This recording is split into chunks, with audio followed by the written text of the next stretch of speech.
Hello everyone, welcome back to my channel. This is Pramila Yadav. हम child development discuss कर रहे हैं, बाल विकास डिस्कस कर रहे थे, जिसमें हमने देखा था बच्चे का विकास किस तरह से होता है, स्टेजेस कौन कौन सी होती हैं, क्या क्या प्रिंसिपल होते हैं, कौन कौन सी थ्योरीज़ हैं जो इम्पोर्टेंट है बाल विकास के क्षेत्र में, जैसे लेव वाइगोस्की की socio cultural theory, Jean Piaget की cognitive development theory, Jean Piaget की मॉरल डेवलपमेंट थ्योरी, कोहलबर्ग की moral development theory, Erikson की साइको सोशल डेवलपमेंट थ्योरी हम लास्ट क्लासेस में डिटेल में डिस्कस कर चुके हैं।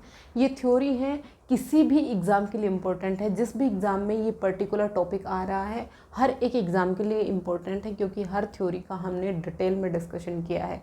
यूनिट फर्स्ट हम कंप्लीट कर चुके हैं चाइल्ड डेवलपमेंट की। आज हम बात करेंगे लर्निंग की, यानी अधिगम की। बच्चे में अधिगम किस तरह से होता है, कौन कौन सी थ्योरीज़ हैं जो अधिगम के क्षेत्र में इम्पोर्टेंट हैं। आज सबसे पहली जो इम्पोर्टेंट थ्योरी हम डिस्कस करने वाले हैं, क्लासिकल कंडीशनिंग थ्योरी, यानी शास्त्रीय अनुबंध का सिद्धांत। Classical conditioning theory, classical conditioning theory है, इसको हम कहते हैं शास्त्रीय अनुबंध का सिद्धांत। शास्त्रीय अनुबंध, शास्त्रीय अनुबंध का सिद्धांत। ये जो क्लासिकल कंडीशनिंग थ्योरी है, ये किसने दी थी? ये इवान पावलोव ने दी थी। याद रखना है, पावलोव ने, पावलोव्स क्लासिकल कंडीशनिंग थ्योरी, यानी पावलोव का शास्त्रीय अनुबंध का सिद्धांत। पहला इंपॉर्टेंट क्वेश्चन यही है, क्लासिकल कंडीशनिंग थ्योरी किसने दी थी? इवान पावलोव ने दी थी। इसीलिए इस थ्योरी को पावलोवियन लर्निंग थ्योरी भी कहा जाता है। इसको पावलोवियन थ्योरी या फिर पावलोवियन लर्निंग थ्योरी भी इसे कहा जाता है। इम्पोर्टेंट है, याद रखिएगा। इसके अलावा इसको एस बॉन्ड थ्योरी भी कहा जाता है। S bond theory. S bond theory क्यों कहा गया है? क्योंकि यहाँ पर दो स्टिमुलस यानी दो उद्दीपक के बीच में एसोसिएशन की बात की गई है, उन दो उद्दीपक को जोड़ने की बात की गई है, इसीलिए इसको एस बॉन्ड थ्योरी कहा गया है। हम इस थ्योरी में आगे समझेंगे किस तरह से दो उद्दीपक को जोड़ने की बात की गई है। अभी आप नाम याद रखिए, इसको एस बॉन्ड थ्योरी भी कहा गया है, पावलोवियन थ्योरी भी कहा गया है, एस बॉन्ड थ्योरी भी कहा गया है, क्लासिकल कंडीशनिंग भी कहा गया है, शास्त्रीय अनुबंध का सिद्धांत कहा गया है। ये जो थ्योरी है सबसे पुरानी थ्योरी है लर्निंग की। मज़े की बात यह है कि इसकी थ्योरी की जो जन्मदाता थी इवान पावलोव, ये एक साइकोलॉजिस्ट नहीं थे, एक मनोवैज्ञानिक नहीं थे, वो एक फिजियोलॉजिस्ट थे जो डॉग के डाइजेशन पे काम कर रहे थे, डॉग के पाचन तंत्र पर काम कर रहे थे। इस थ्योरी का जो इजाद हुआ वो एक्सीडेंटली हुआ। वो किसी भी लर्निंग थ्योरी पर काम नहीं कर रहे थे, वो डाइजेशन पर काम करते करते उन्होंने एक लर्निंग थ्योरी दे दी कि जो बच्चे हैं वो इस तरह से भी सीखते हैं।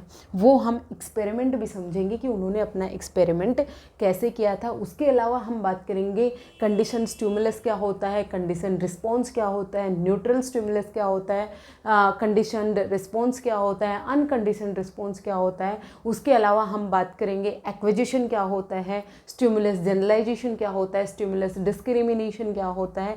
ये सब हम आज की थ्योरी में डिटेल में डिस्कस करने वाले हैं। कोई भी पॉइंट आपका इस थ्योरी से नहीं बचेगा। सबसे पहले हम बात करते हैं एक्सपेरिमेंट की। इन्होंने अपना जो एक्सपेरिमेंट किया वो किस पे किया था? एक डॉग पर किया था। ये क्वेश्चन भी पूछ लिया जाता है कि इवान पावलोव ने जो अपना एक्सपेरिमेंट किया था वो किस जानवर पर किया था? वो डॉग पर किया था। इन्होंने क्या किया, ये डॉग के सामने खाना लेकर गए।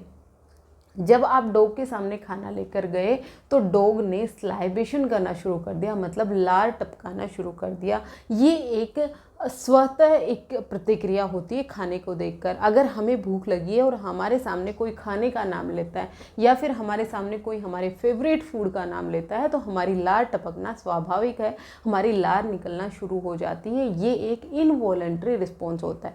हमारे रिस्पॉन्स दो तरह के होते हैं, एक वॉलंटरी रिस्पॉन्स होता है, एक इनवॉलंटरी रिस्पॉन्स होता है। वॉलंटरी रिस्पॉन्स होता है जो हमारी ऐच्छिक प्रतिक्रियाएं होती हैं, यानी जिनको हमारा माइंड कंट्रोल कर रहा होता है, जो प्रतिक्रिया हम हम देना चाहते हैं। जैसे हमें कोई हंसाने की कोशिश कर रहा है, हम हंसना चाहें या ना चाहें, अगर हम हंसना नहीं चाह रहे तो हम नहीं चाहेंगे, हम नहीं हंसेंगे, तो ये हमारी इच्छिक प्रतिक्रिया हुई। लेकिन अनैच्छिक प्रतिक्रियाएं होती हैं जिन पे हमारे माइंड का कंट्रोल नहीं होता। जैसे हमारी पलक है वो झपक रही है, हमारे सामने कोई खाने की बात कर रहा है तो हमारी लार निकलना शुरू हो जाती है, ये अनैच्छिक प्रतिक्रिया हुई। तो जब आप ये जो पावलोव हैं ये डॉग के सामने खाना लेकर जा रहे थे तो डॉग ने स्लाइवेशन करना शुरू कर दिया, लार टपकाना शुरू कर दिया, नेचुरल चीज़ है। फिर उसके बाद ये उसके साथ में एक बैल लेके आए, घंटी लेकर आए, इन्होंने उस घंटी को बजाया तो डॉग पर कोई प्रभाव नहीं पड़ा, किसी पर भी कोई प्रभाव नहीं पड़ेगा, यहाँ तक बात बिल्कुल ठीक है। फिर उसके बाद इन्होंने क्या किया, घंटी के साथ ये फूड लेके आए, इन्होंने घंटी को बजाया, घंटी को बजाते ही फूड लाना लेके आए। कुत्ते को फूड देखकर लार टपकनी थी, ठीक था, यहाँ तक भी ठीक था कि कुत्ते के सामने जो फूड लाया गया तो उसकी लार टपकी। अब ये चीज़ बार बार की गई कि जब भी उसके सामने फूड लाया गया तो बैल को बजाया गया, घंटी बजाई गई, जैसे ही घंटी बजी तो फूड लाया, जैसे ही घंटी बजी फूड लाया। अब धीरे धीरे डॉग ने क्या सीखा कि जैसे ही घंटी बजेगी तो फूड आएगा। अब उसने क्या किया, फूड को ही हटा लिया, मतलब जहाँ पर रिस्पॉन्स आना था, जो हमारा उद्दीपक था जिसको देखकर लार का टपकना था, उसी को हटा दिया और इन्होंने सिर्फ बैल को बजाया। जब ये सिर्फ बैल को बजा रहे हैं तो भी इन्होंने देखा कि जो डॉग है वो स्लाइवेशन कर रहा है, उसकी जो लार है वो टपक रही है। इसी को उन्होंने नाम दिया कंडीशन्ड रिस्पॉन्स, इसी को उन्होंने नाम दिया शर्त की प्रतिक्रिया, यानी वातानुकूलित, जो उसने एक कंडीशन बनाई, एक उन्होंने एक वातानुकूलित वातावरण बनाया, उसको उसमें जो वो प्रतिक्रिया दे रहा है यही होती है उसकी कंडीशन्ड रिस्पॉन्स। और जो बैल बजाई वो क्या थी, कंडीशन्ड स्टिमुलस। इसको हम दोबारा अच्छे से समझ लीजिए क्योंकि ये 5 ही टर्म हैं जो मैंने यूज की हैं। सबसे पहले मैंने बोला अनकंडीशन्ड स्टिमुलस, मतलब यहाँ पर स्टिमुलस मतलब यहाँ पर कंडीशनिंग नहीं हुई है, जो भी उद्दीपक लाया गया। अनकंडीशन्ड स्टिमुलस क्या है, यहाँ पर फूड है, क्या है, खाना है, यहाँ पर कोई भी कंडीशनिंग नहीं की गई है। अनकंडीशन्ड स्टिमुलस है तो इसका रिस्पॉन्स भी आएगा अनकंडीशन्ड रिस्पॉन्स आएगा। अनकंडीशन्ड रिस्पॉन्स क्या आया, यहाँ पर कंडीशनिंग नहीं हुई है, बिना कंडीशनिंग का रिस्पॉन्स हुआ स्लाइवेशन, यानी लार का टपकना, स्लाइवा का निकलना। ये क्या हो गया आपका स्लाइवेशन, ये क्या हुआ अनकंडीशन्ड रिस्पॉन्स। फिर उसके बाद दूसरी टर्म आती है हमारी न्यूट्रल स्टिमुलस। न्यूट्रल स्टिमुलस यहाँ पर क्या है, बैल, घंटी को आप बजाओ, न्यूट्रल स्टिमुलस है, कुत्ते पर कोई प्रभाव नहीं पड़ेगा, लार का टपकना शुरू नहीं होगा। अब क्या किया, इन्होंने करवा दी कंडीशनिंग, यानी इन्होंने करवा दिया अनुबंध। जब इन्होंने कंडीशनिंग करवाई तो क्या क्या, कंडीशनिंग में क्या होगा, जब ये कंडीशनिंग करवा रहे हैं, कंडीशन्ड स्टिमुलस देंगे। कंडीशनिंग, पहले आप ये समझिए कंडीशनिंग का मतलब क्या हुआ, कंडीशनिंग का मतलब हुआ इन्होंने बैल को फूड के साथ रिंग किया। जब ये फूड लेके आए तब इन्होंने बैल को बजाया, तो ये क्या की, इन्होंने कंडीशनिंग की, यानी दो स्टिमुलस को इन्होंने जोड़ दिया। जो हम एस बॉन्ड थ्योरी की बात कर रहे थे, 2 स्टिमुलस को जोड़ने की बात कर रहे थे, जहाँ पर भी 2 बॉन्ड को जोड़ा गया, 2 उद्दीपक का एसोसिएशन करवाया गया, बॉन्डिंग की गई, 2 उद्दीपक को एक साथ लाया गया, तो वहाँ पर क्या हो गई, कंडीशनिंग हो गई। अब ये जो कंडीशनिंग हुई, अब जो रिस्पॉन्स आएगा और अब जो स्टिमुलस होगा वो कंडीशन्ड रिस्पॉन्स और कंडीशन्ड स्टिमुलस हो जाएगा। कंडीशन्ड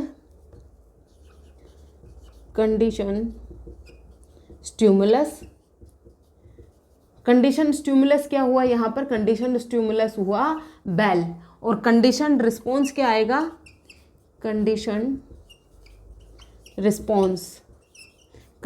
रिस्पॉन्स जो आएगा यहाँ पर वो आएगा क्या, स्लाइवा, यानी लार का निकलना। ये बात समझे, जब कंडीशनिंग हो चुकी है जब बेल और फूड को एक साथ लाया गया और बार बार वही चीज़ रिपीट कराई गई तो अनुबंध हो गया है। अनुबंध के बाद जब सिर्फ बेल बजाई गई, तो भी सिर्फ बेल बजाना है, तो ये क्या हो गई, कंडीशनड स्टिमुलस हो गई। अब बेल कंडीशनिंग के बाद जो बेल है ये कंडीशनड स्टिमुलस हो गई, और जब इसके साथ का जो रिस्पॉन्स आएगा वो कंडीशनड रिस्पॉन्स होगा। ये 5 टर्म है जो सबसे ज़्यादा कंफ्यूजिंग है, बच्चा इन्हीं में कंफ्यूज होता है, कुछ भी नहीं है। सिंपली आप समझिए, जब भी आपको भूख लगी, आप अपने पे लेके चलिए, जब भी आपको भूख लगी, आपके सामने खाना लाया गया तो आपकी लार निकलेगी। ये इनवॉलेंट्री कंडीशंस होती हैं, ये हमारी इनवॉलेंट्री रिस्पॉन्स होते हैं जो हर एक में होते हैं, स्वतः होते हैं, इनेट होते हैं, जन्मजात होते हैं। जब हमें भूख लगेगी और हमारे सामने हमारा फेवरेट फूड रखा गया तो लार का टपकना हुआ। यहाँ पर कोई कंडीशनिंग नहीं हुई है, यहाँ पर अनुबंध नहीं हुआ है। यहाँ तक क्लियर है दोनों को।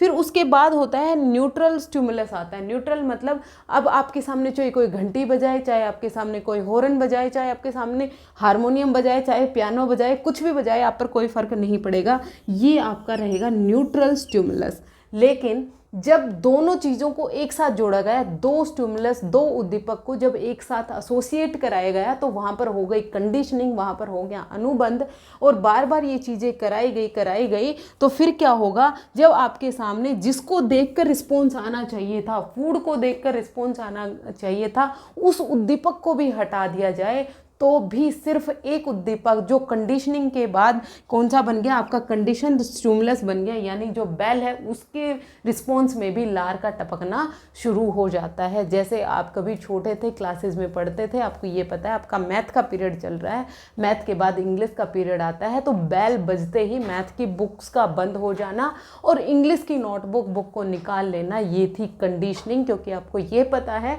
कि जब मैथ का पीरियड ख़त्म होगा तो इंग्लिश का पीरियड आपका शुरू होगा। ये क्या हुई, कंडीशनिंग हुई। यहाँ पर अनुबंध काम कर रहा है।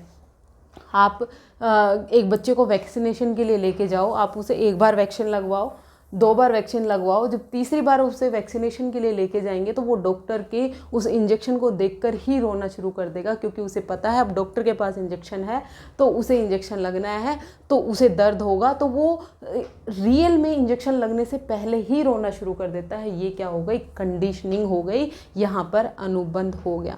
होपफुली आपको ये 5 टर्म क्लियर हो गई होंगी, यही इम्पोर्टेंट है।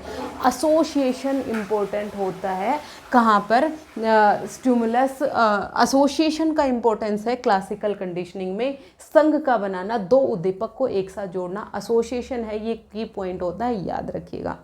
फिर उसके बाद हम कुछ इंपॉर्टेंट की पॉइंट्स हैं जिनकी हम बात करते हैं। पहला होता है एक्विजिशन। एक्विजिशन यानी ग्रहण करना।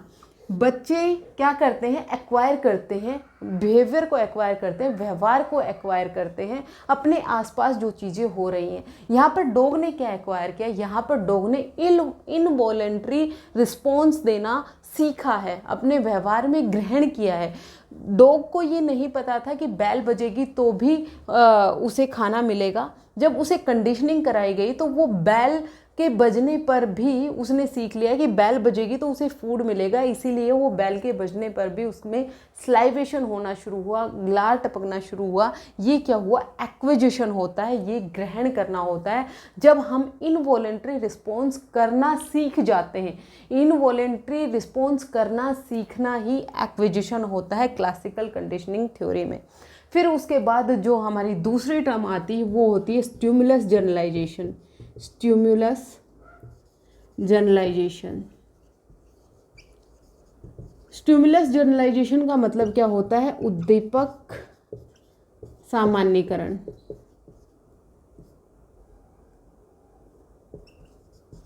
उद्दीपक का सामान्यीकरण करना मतलब यहाँ पर वो डिस्क्रिमिनेट नहीं कर पाता है, उसे उसके सामने जो भी साउंड आएगी, चाहे वो घंटी की हो, चाहे किसी हॉर्न की हो, मतलब वो अलग अलग साउंड में डिफ्रेंशिएट नहीं कर पाता है। उसके लिए सभी साउंड एक जैसी हैं।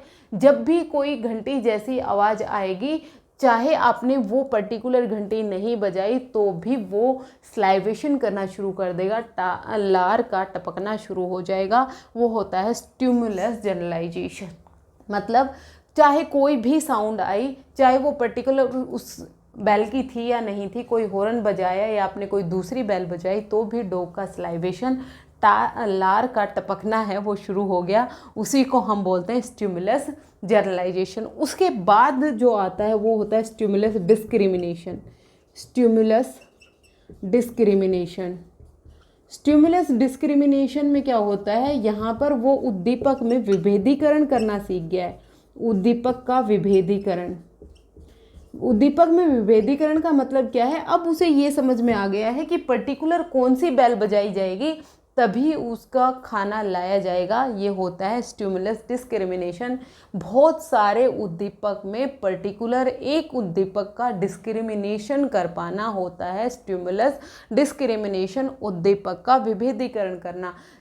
पीछे वाली जो स्टेज थी, यहाँ पर कोई भी साउंड आ रही थी तो डॉग ने स्लाइवेशन करना शुरू कर दिया था, लेकिन स्टिमुलस डिस्क्रिमिनेशन में डॉग ऐसा नहीं करेगा।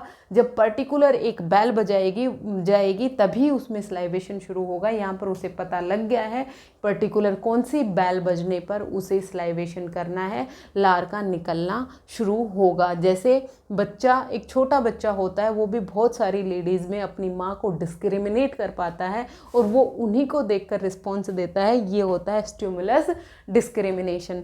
स्टिमुलस डिस्क्रिमिनेशन के बाद आता है हमारा फोर्थ पॉइंट, जिसको हम कहते हैं एक्सटिंक्शन। एक्सटिंक्शन का मतलब क्या होता है, विलोपन हो जाना यानी भूल जाना। जब आप बार बार कुत्ते के सामने बैल बजाएंगे लेकिन खाने को नहीं लेके आएंगे, एक बार वो लार टपकाएगा, 2 बार टपकाएगा, 3 बार, उसके बाद स्लाइवेशन होना बंद हो जाता है। कुत्ते को लगता है अब ये मुझे बेवकूफ़ बना रहे हैं, बार बार बैल तो बजा रहे हैं लेकिन खाना नहीं लेके आ रहे हैं। तो ये क्या हो जाता है, एक्सटिंक्शन हो जाता है, विलोपन हो जाता है, यानी वो भूल गया इनवॉलेंट्री रिस्पॉन्स देना। अनकंडीशनड जो स्टिमुलस है, न्यूट्रल जो स्टिमुलस है उसको लेके। फिर फिफ्थ आता है हमारा स्पॉन्टेनियस रिकवरी। स्पॉन्टेनियस